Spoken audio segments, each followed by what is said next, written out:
Hey, what's up? Darin Kid here. Quick question for you. What if you could create an inbound selling and recruiting machine using social media, be able to 10x your results? And here's the key, without feeling burned out, without feeling stressed out, without having to work 24/7. Well, that's exactly what we're going to get into today and much more on this episode.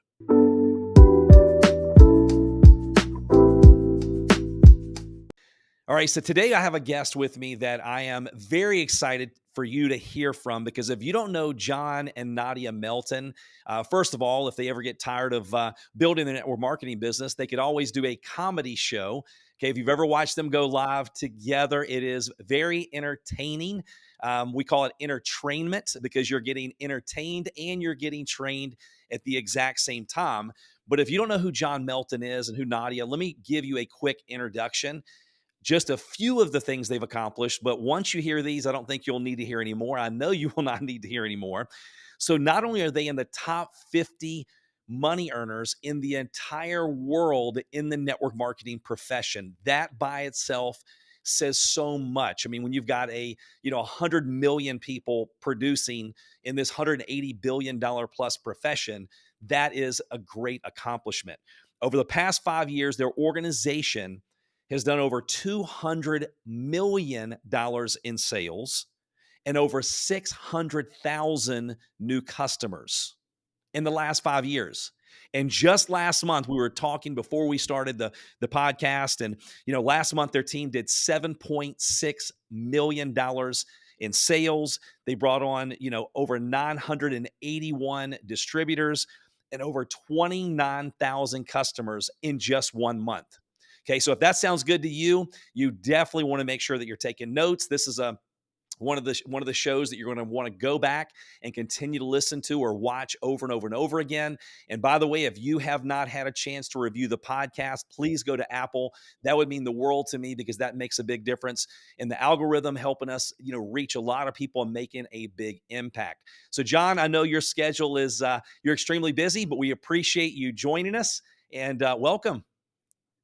Absolutely. I'm excited to be here and always willing to find time for you, Darin. I appreciate everything you're doing for the profession. Awesome. Well, we're going to get right into it, man, because I know we're going to drop a lot of gold today, a lot of nuggets, right? So it's just a matter of where you are in your business and what you can apply right now. And some of these things you're going to be able to apply at some point during your business. And so let's get right into it. So, John, would you say the key to your success is, home parties, sitting down with people one on one, and three-way calls? Yeah, it's funny. We talk about that all the time, right? The old school stuff. And I'm glad I did it, but thank God I don't have to do that stuff anymore to build my business. I think we started paying attention to social media and learning attraction marketing and how to brand ourselves, which we didn't know what any of that meant, by the way, back in like 2012.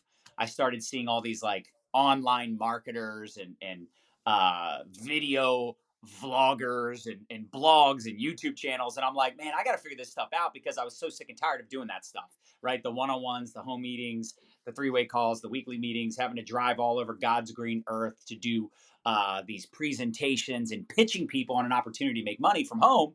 But I was never home. So I wanted to figure out a way to build my business literally from home. And the way we figured out how to do that and crack the code was leveraging social media to build our business online and really not only create more results, but like you said, do it in a way that wasn't so stressful, wasn't so time consuming, and burn ourselves and our leaders out. Absolutely, yeah. The days of stalking people at gas stations or, walking around the mall, seeing who you can find something in common or find a way to compliment someone, those days are over. Things have changed. And so with social media, first of all, I mean, it's pretty amazing that we can take and build a global business. You and Nadia have in your organization have built a global business that's done several $100 million in revenue, all from your smartphone. And I know that I see you're busy. I mean, you and Nadia, you have two kids. I mean, I always see you're at a baseball game. How do you, bring that into your everyday life? When you're so busy with the family and you're building a business and you have a massive team. Yeah. Yeah. Well, I think, the biggest thing is, you hear this all the time, even with offline marketing. We would always say, you got to have a system. You got to have a system. And why do you need a system? Well, systems System, first of all, stands for save yourself time, energy, and money, right? But the truth is, we want to have systems in place so that we can create independence. So we have people on our team that are out there acquiring customers, building a customer base, promoting on social media, generating leads, generating sales, and even building a team and onboarding new people.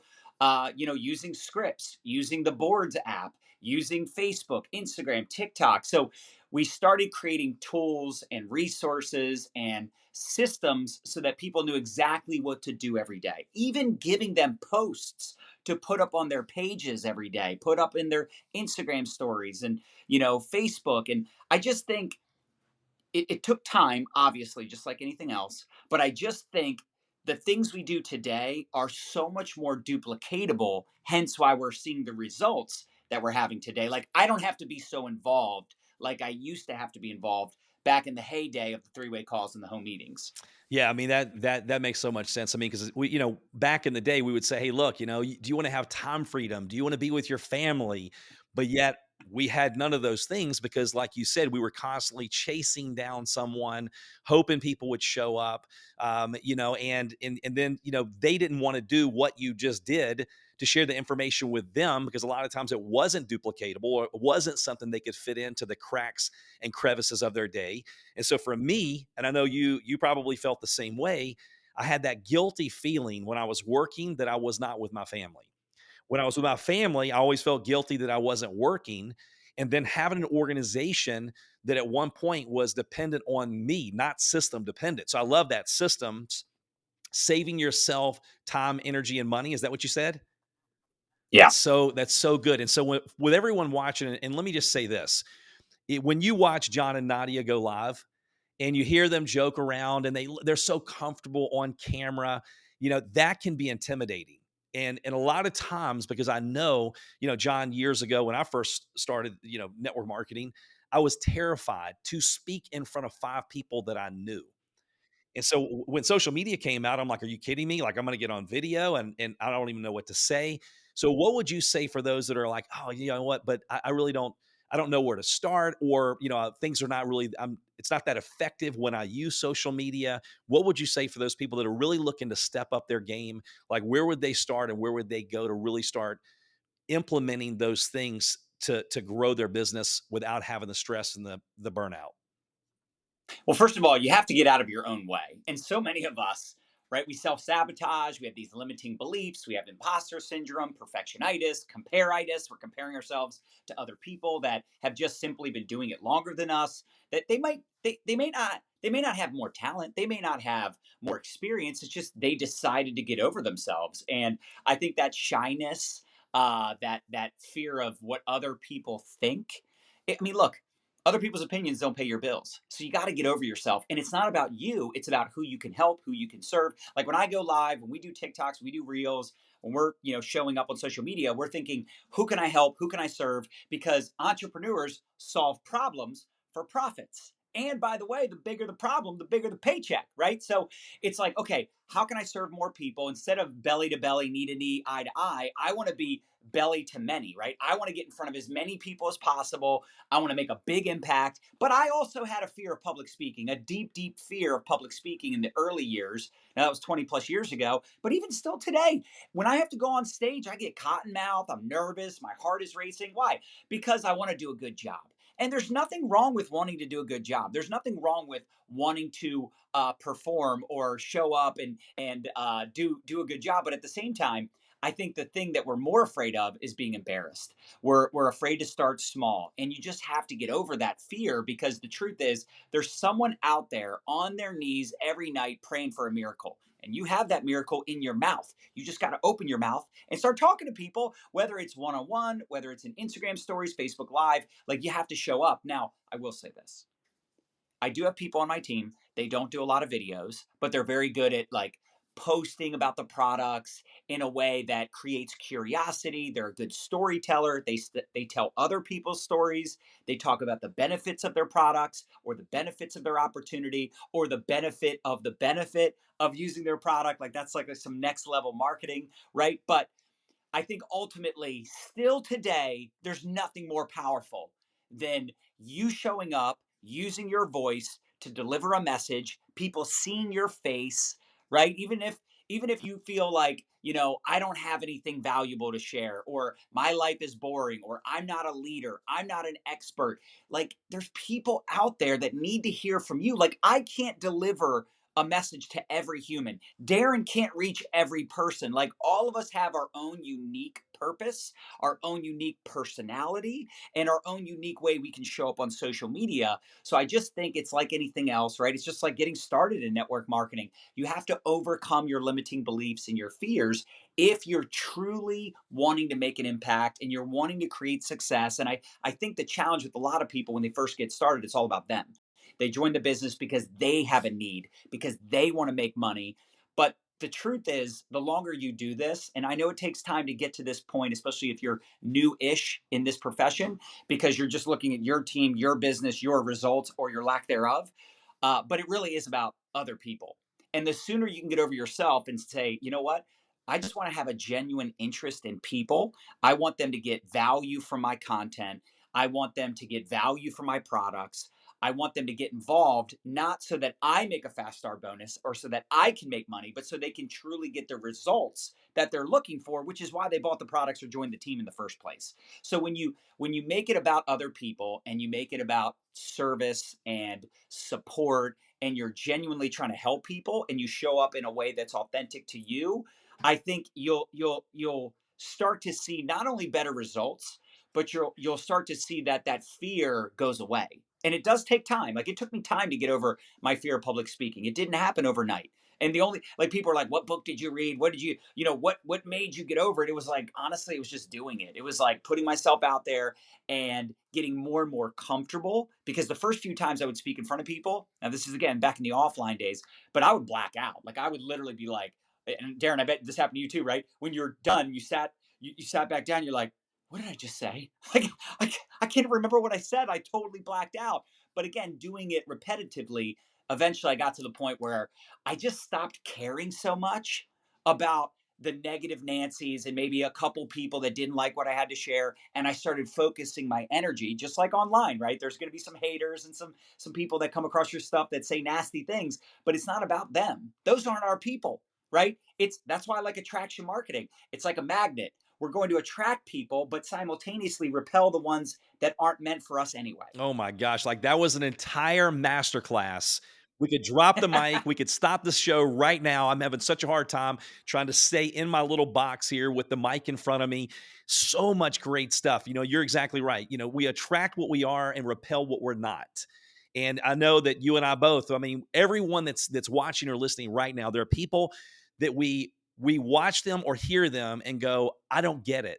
They're so annoying, or that is definitely not my style. And why would anybody ever listen to them? And we're listening to them just because we're fascinated, but they have a massive following because they've attracted a lot of people that like their style. They like their content. So, not everyone is for everyone, but that is so true. And so it's really important when you said, look, be don't worry about being perfect. Done is better than perfect. I forget who said that. It wasn't me that came up with that, but you're going to do it messy in the beginning. Maybe it was Amy Porterfield, who's a big online marketer.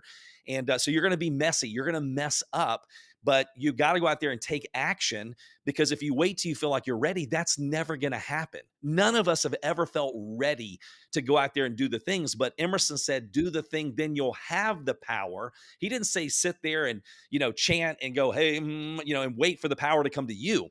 So I love the fact that you're going, look, you just got to take action. You've got to start today and then work on getting a little bit better every single day. The other thing that you talked about was all right, real quick, before I go into limiting beliefs, am I breaking up some, John? I think you're good. I was looking at the camera dots. I wasn't paying as much Okay, okay. attention. All right. It was breaking up for a second. But the voice Okay, sounds good, good. good, The voice perfect. sounds good. Okay, so the next thing you talked about was limiting beliefs. And John, one of the biggest aha moments for me, and I don't know if anybody else has had this, or maybe this is an aha moment for you. Every time I have gone to a different level in my life, it is because I finally believed that I could. So the enemy was actually the inner me. It was that lid in my own head where you talk about the self sabotage, the imposter syndrome. I was talking to Kim Garst, who was just at a mastermind. She's one of the top social media, in Forbes. And she's like, Darren, there are people there with 8-figure businesses going, we still have the imposter syndrome. We still feel like, man, are we really worthy of doing these things? And so I think it's so important to be authentic, be real. And John, I know we have seen this. I know I've seen it many times where we're worried about being perfect and so polished, and people are sick of fake. They want somebody that shows up and they're real. So they get on there and they go, hey, listen, if they are doing a video, they go, I'm so nervous, my knees are shaking, but you just can't see them. And I'm about ready to pass out. So if I do, just say a prayer for me. And when I wake back up, I'll finish up. And they get so much love and encouragement. So I think that's so important. So with busting through those limiting beliefs, feeling like we're not, ready to go out there and start doing these things, worried about people's opinion. You mentioned that. I couldn't take notes fast enough, but that's so true. You can't pay your bills with a hug. And John, you probably had the same thing that I had.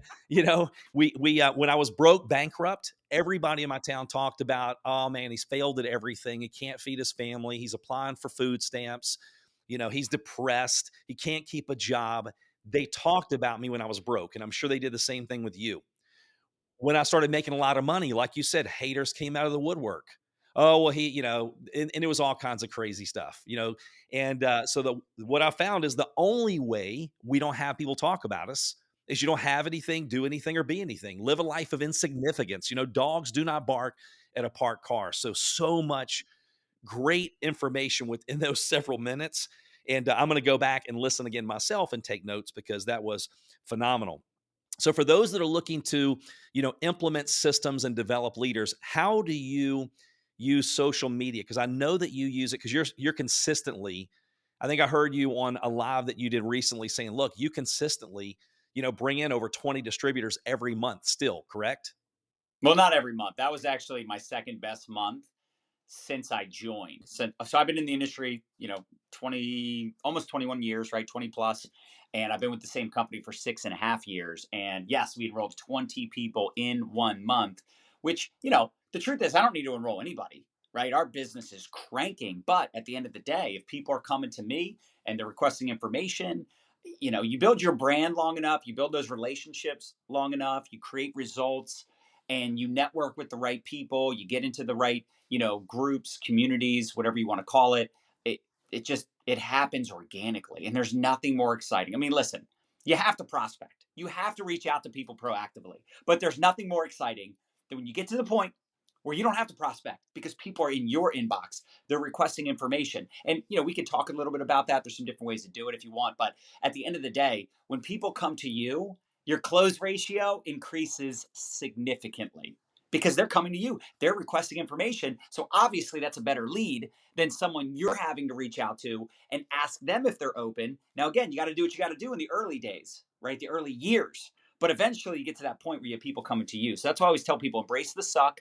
You're going to suck in the beginning at marketing, at content creation. But when you get to that point where you have so many people in your inbox that you don't have to prospect, that is I the like that. best Embrace the feeling. suck. And that was my attitude. Look, if I'm going to suck, I want to go ahead and suck fast. I want to fail forward extremely fast. If I'm going to be bad before I'm good, let's just get it out of the way, right? It's much to me. It's much more Yeah. painful to drag it out and be bad or over a longer period of time. So as long as you're Right. Why drag out the crappy, lack of results like that? That's you hit the nail on the head though. That's the problem with a lot of people. It's like they're like you ever put popcorn in the microwave, right? You gotta leave it in there. You can't mess with it, and it starts popping off, right? But a lot of us are like the person who puts a bag of popcorn in the microwave and we just keep opening it every like 10 seconds. Like, what's happening, right? Like, why isn't the popcorn popping? And it's like, dude, you're never gonna pop off if you keep starting, stopping, you keep analyzing, what's going on. It's like, I had some this is just a brand new person I just enrolled, and they're like, I don't know. I mean, I had 39 people on my curiosity post requesting information, and I only got 2 of them to sign up. I'm like, first of all, that's insane. You had 39 people raise their hand and say, what is it? I want more information. That is phenomenal. Number one. Number two, you've been in for 3 days. Like, how many people do you expect to buy that quickly? I think it's amazing you already had 2 people buy. You just did the post 3 days ago. So that's the mentality of a lot of people, right? Is they are looking for, it's that microwave society mentality, right? They're looking for quick results, but the truth is anything worth doing takes time. Yes, like John Maxwell says, in a leader's life, there's never two downhill days in a row. There's never two easy days in a row.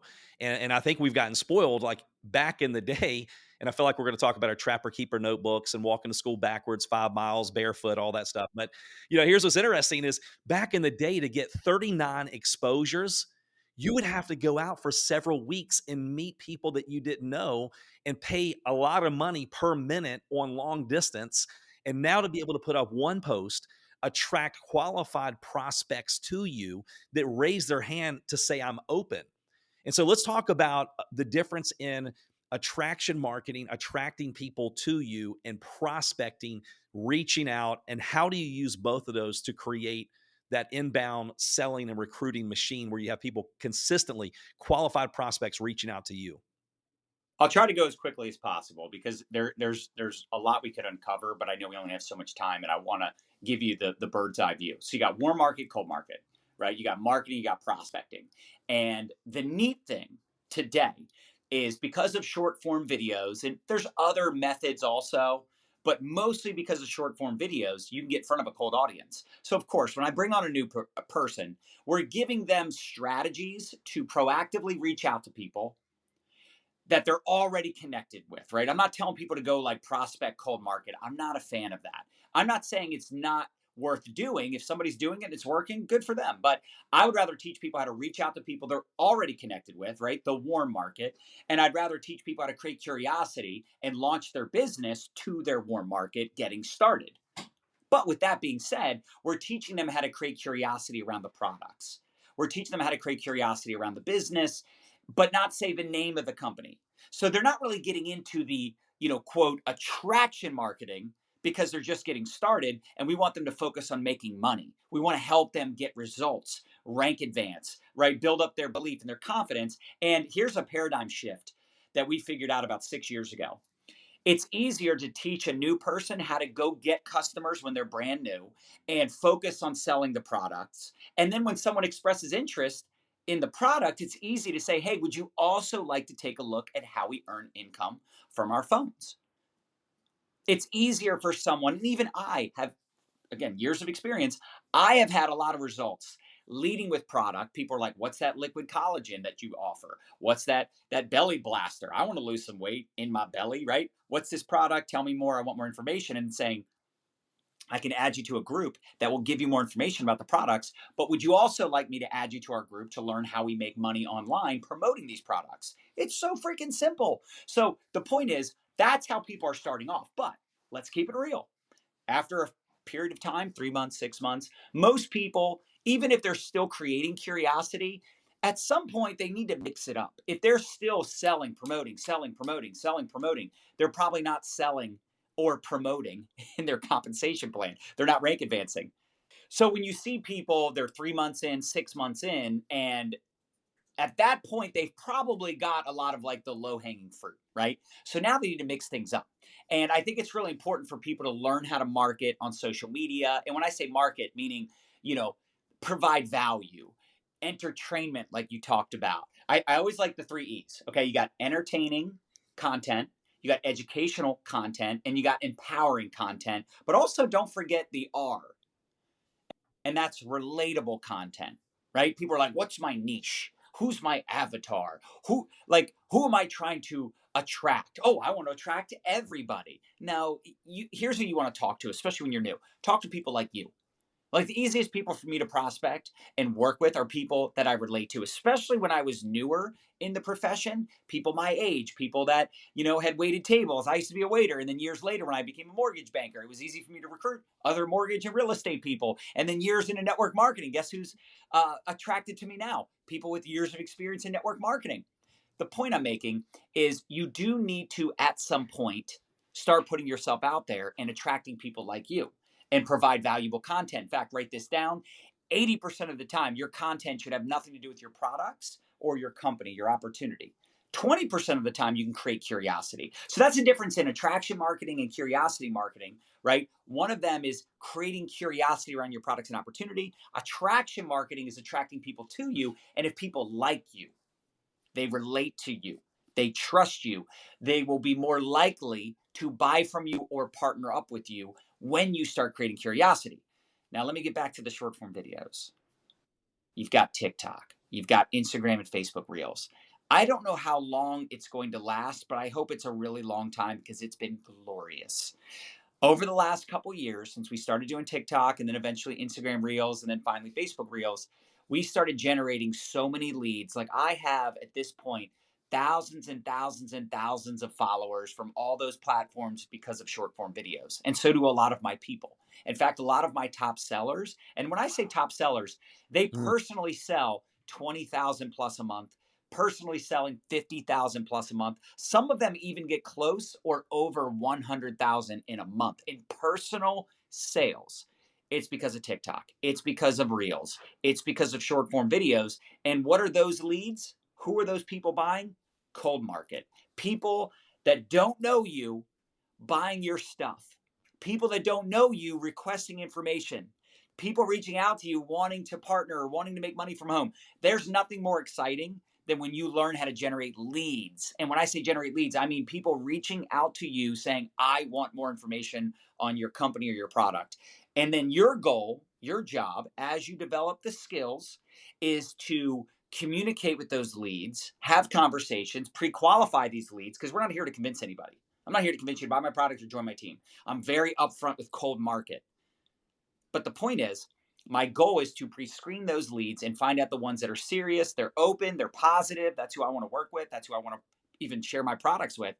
I add them into a group. I ATM. I add tag message. I add them into a group that gives them more information. So I'm not explaining my products and opportunity. I'm not explaining the comp plan and getting started. I'll give them a synopsis. I'll tell a little bit about my story, but my goal is to get them into the group, tag them in a video, tag them in a testimonial. And then everything, for the most part, is done on Facebook Messenger or in the DMs of Instagram.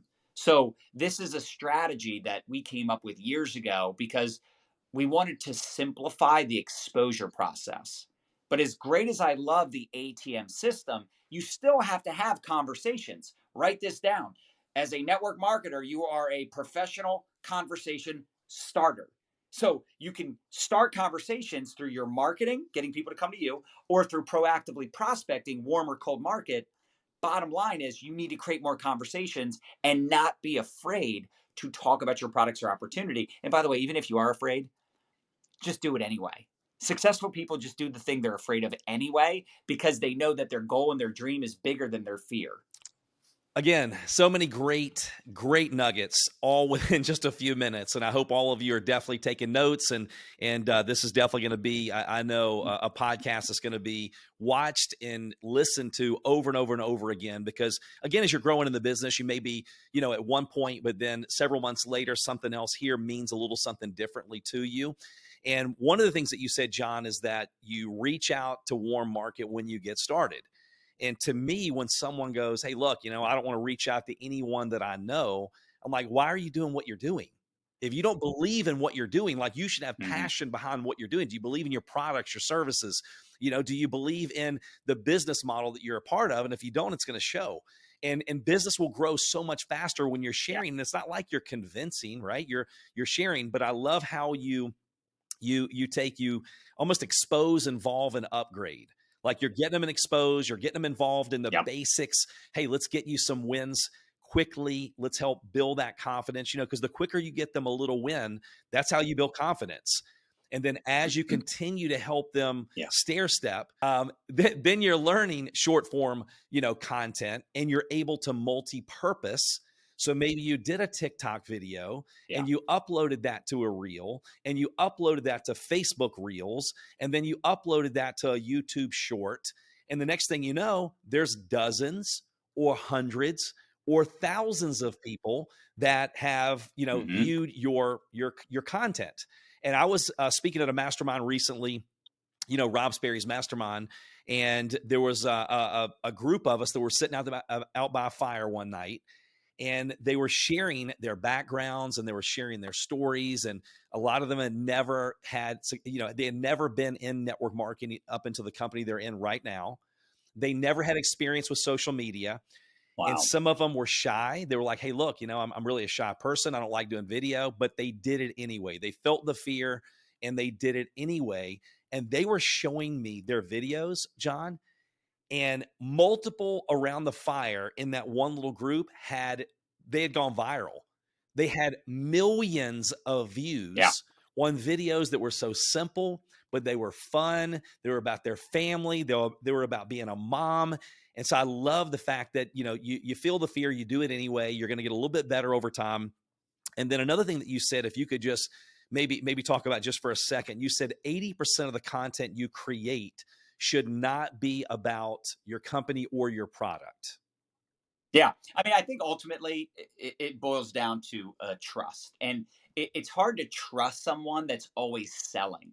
Now, it is interesting because I've got people that leverage TikTok and Reels, and some of their most viral videos are the videos where they're promoting their products, but they do it in a fun way, or they're telling their story. They hop on some of the hot trends, but still people need to know that you are a legit person, that you care about them, that you're someone of value. And what does that mean? It means, you're someone that inspires them or encourages them or gives them great ideas and tips, or you're the type of person that will help them if they do become a customer. And they need to know, like, who you are, what's your personality. And if you just think about the people you follow, think about all the people you follow, think about Darin. Is he constantly selling you something? No. If he was selling you 80% of the time, 90% of the time, 100% of the time, you wouldn't follow him. He'd be like a damn infomercial. Nobody wants to follow someone always selling and pitching. Even Grant Cardone, who probably is one of the more aggressive, online influencers, selling all the time. Still, most of his content is valuable, right? It's quotes, it's tips, it's storytelling, it's overcoming common myths. And it's just, he is leading with value. All the best marketers that I know, Jordan Levesque's on my team. She went from 700 followers on TikTok to Wow. 1.1 million in 10 months. And you know what? Most of her videos, most of her TikTok videos are not her selling and promoting her products, right? So the people that have the most success on my team, people that I know that are building the biggest businesses, Bryn Lang, Marina Simone, Amber Duluth, like those are some of the people on my team, respectfully, that are building significant teams. They're making significant income. Most of their content is not selling and That's promoting their amazing. products or And the good thing opportunities. is you can take and follow all these people, watch what they're doing, and then tailor it toward what you're doing and put your own Yeah. little twist on it. And then people go, man, well, it's hard to learn how to do some of these things. Well, when I worked a job, it was hard. When someone else dictated what I was worth, it was hard. When someone told me when you could go on vacation, if you could go on Right. vacation, that was hard. How many days a year I could be sick. That was amazing. They could Right. predict that. That was hard. It's just pick your hard. But my job never had the ability to create the lifestyle that I wanted for my family. So thinking that you can, that's where we got to change our perspective. When you can take your phone and sit in the car waiting to get your kids from school in the pickup line, and you do a little short, form video, and 50 people see it. That would be like back in the day, you had to rent a Right. hotel room, invite several hundred people to get 200 to commit to show up, to have 50 actually show up, and then you do a presentation and then break down the room. So technology has definitely helped us speed things up in a massive way. Well, and you hit the nail on the head though, choosing your hard. I just like think that is so important. Like when I was a busser, when I was a waiter, it was hard. It sucked. I hated it so much, right? And I wasn't making any money. So it's so interesting. People are like, "Oh, that's really hard." Like compared to what? Compared to what? Like to me, being broke is hard. Having more month than money is hard. Doing something you hate just because you have to survive is hard. Living a life of mediocrity and having to tell my kids no, and telling, actually, it's funny. Uh, I haven't had to tell them no in so many years. I forgot what it was like. Now I say no because of other reasons, because I don't want them to be spoiled. And, kids will always try to take advantage of parents. But the point is, you know, having the ability to wake up when you're done sleeping, pick and choose who you spend time with, right? Being able to put your phone down at any time and go out to dinner, date night, travel with my wife all over the world, being able to work with people that have appreciation for you, being able to, drive whatever car or invest in whatever investment or donate to whatever charity. I mean, just last month we donated $21,000 because we did a promo. Now we donate money often anyway, but we did a promo for every new customer our team brought on. For every new customer, we donate $1. Our team, the month before the 29,000, month before brought on 21,000 new customers. We donated $29,000. So being able to choose, who, what, when, where, how, and all, life decisions, that's what it's all about. And like you said, this type of vehicle, if you find the right vehicle, you find the right company, the right product you believe in, if you truly believe in it, sky's the limit. Like, are there people in your company making millions of dollars? Are there people in your company that are having massive success? Then you can too, because they got started just like you. They were the only one on their team. They were a team of one. Fingers crossed, prayers up, hoping this was legit. And they got to work. So it's going to be hard, but it's not about is it hard? It's about is it worth it? And the answer to me is obviously yes, yes, yes, yes. It is 100% worth it. And I don't know a profession where you can make the kind of money we can make residual income, have the opportunity to create unlimited income, have the freedom of choice, create the lifestyle, helping people, but on the flip side, not have the risks and responsibilities and overhead and stress of traditional Mm, business. that is so true because I had a franchise and what we had to do. I mean, it was a yogurt franchise, and one of them, just one, was $400,000. Not to mention the lease and the employees and all of that. I mean, to think, and you talking about stress. When Right. you look at a $4 cup of yogurt, like how many of these do we have to sell just to be able to get our money back? Like it was crazy, what we had to do and the commitment. But so as we come to a close, I want to ask you a couple things. I mean, first of all, the challenges and the struggles, I would encourage every single one of you to look at them from a little different perspective, because I know Think and Grow Rich. I heard Tony Robbins talking about it, recently, and I heard Ed Milet talking about it today. I was watching or listening to one of his podcasts. When you go through the challenges, if you have the right perspective, it introduces you to a newer, better version of yourself. And obstacles Hmm. lead to elevation if we have the right perspective.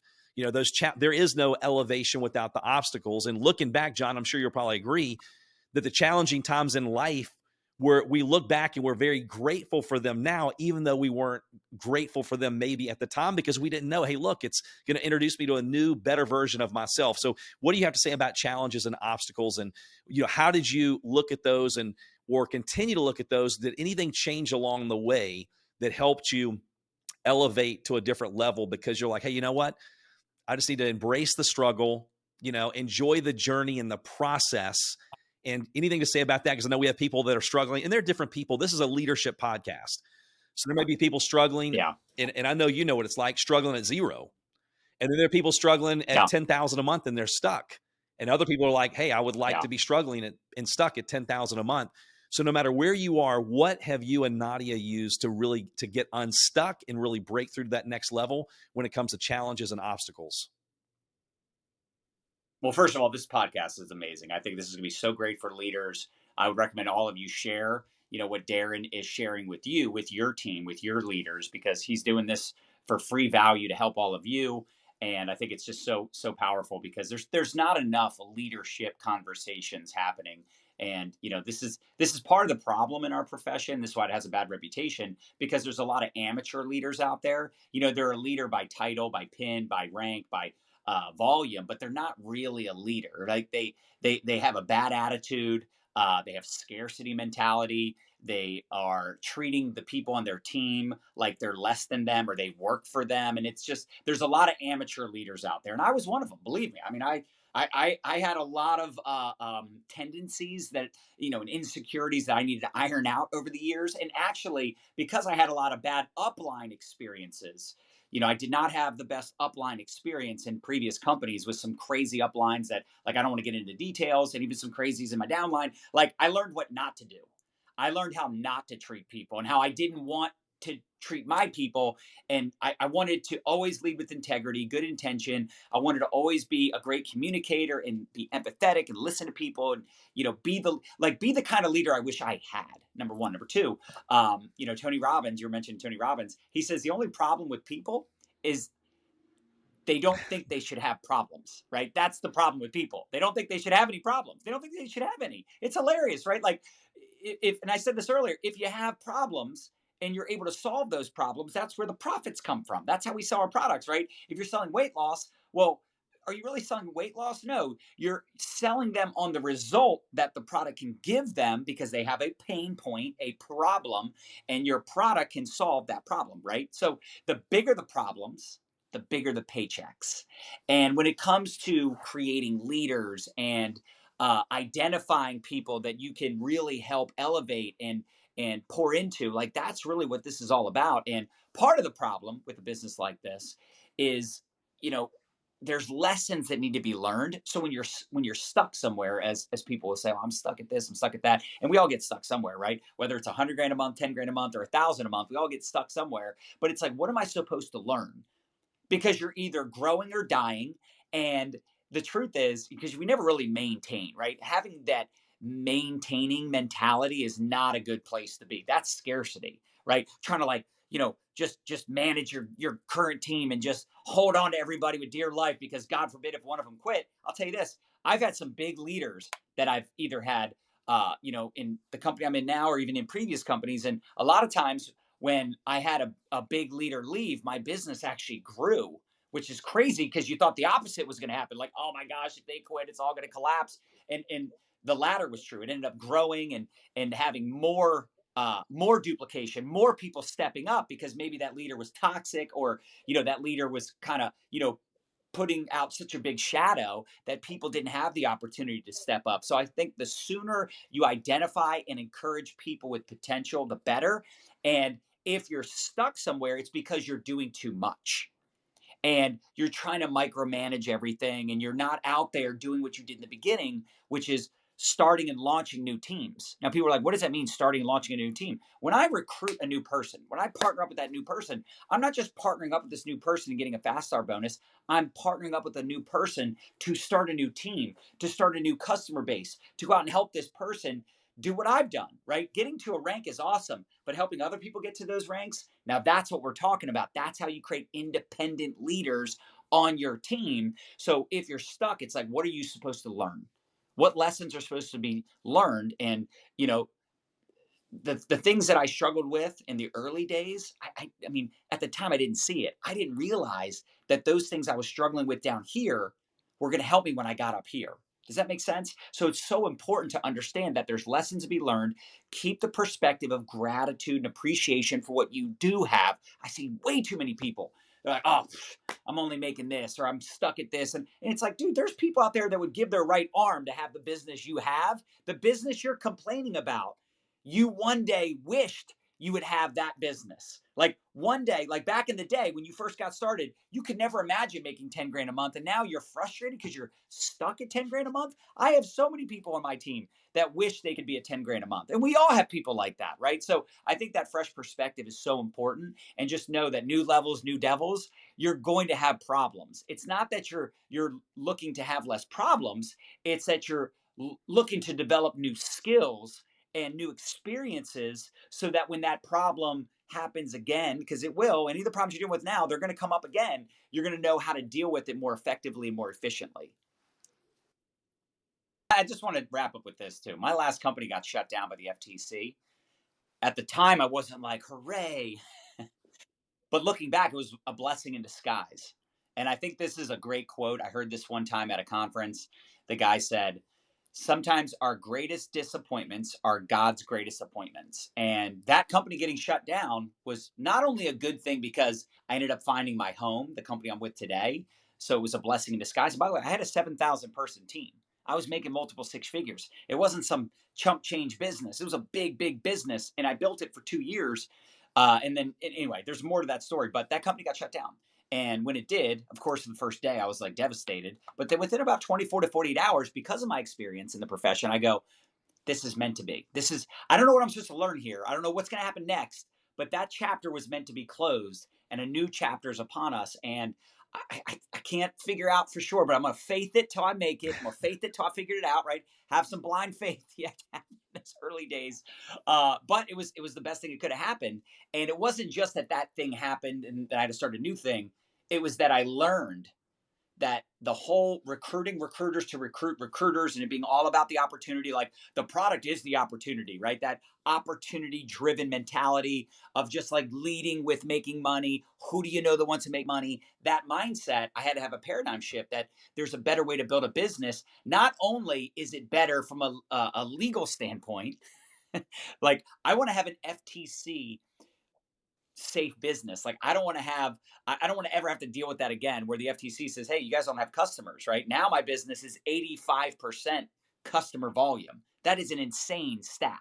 But the point is, we actually learned that it was better to duplicate customer acquisition and help more people have success. Because look, if they're making money promoting the products before they have a team, build up their confidence and belief, and then organically they start building that team. Now, when they get up here, they know how to help that new person get started because they were at one point making money just promoting products. They weren't really a team builder, but they stuck around long enough while they were making money promoting the products to learn the skills and develop the confidence to become a leader. And it happened more organically. And here's the best part, Darin, and I'll just leave you with this. The retention is so much better. Not just customer retention, but the leaders that we have, most of the leaders we have, we've worked with for years. Now, of course, we always have new leaders coming on board as well with experience, but there's a lot of leaders within my organization that they did not have a fast start. They didn't make a lot of money fast, right? But they never felt unappreciated or that they couldn't contribute or that they were less than because they weren't a fast builder. They weren't a big time recruiter. They just stayed in long enough. And maybe it took 3 years, maybe it took 4 years, maybe it took 5 years, but they finally became, elite leaders making a significant income. And even though they didn't have a fast start, like those people will never quit. Like they have the most appreciation. They have one of the best, like solid teams. They built that foundation. And now they have a business that's very consistent. It grows every month, every year, that sort of thing. And I just think that's really what it's all about because it doesn't matter how much money you make in the short term. It matters what you do long term. And that's why we're in this long term residual income. And where does that stem from? Retention. If your leaders are not leaders yet, they will become leaders, but help them make money today so they can build something for tomorrow.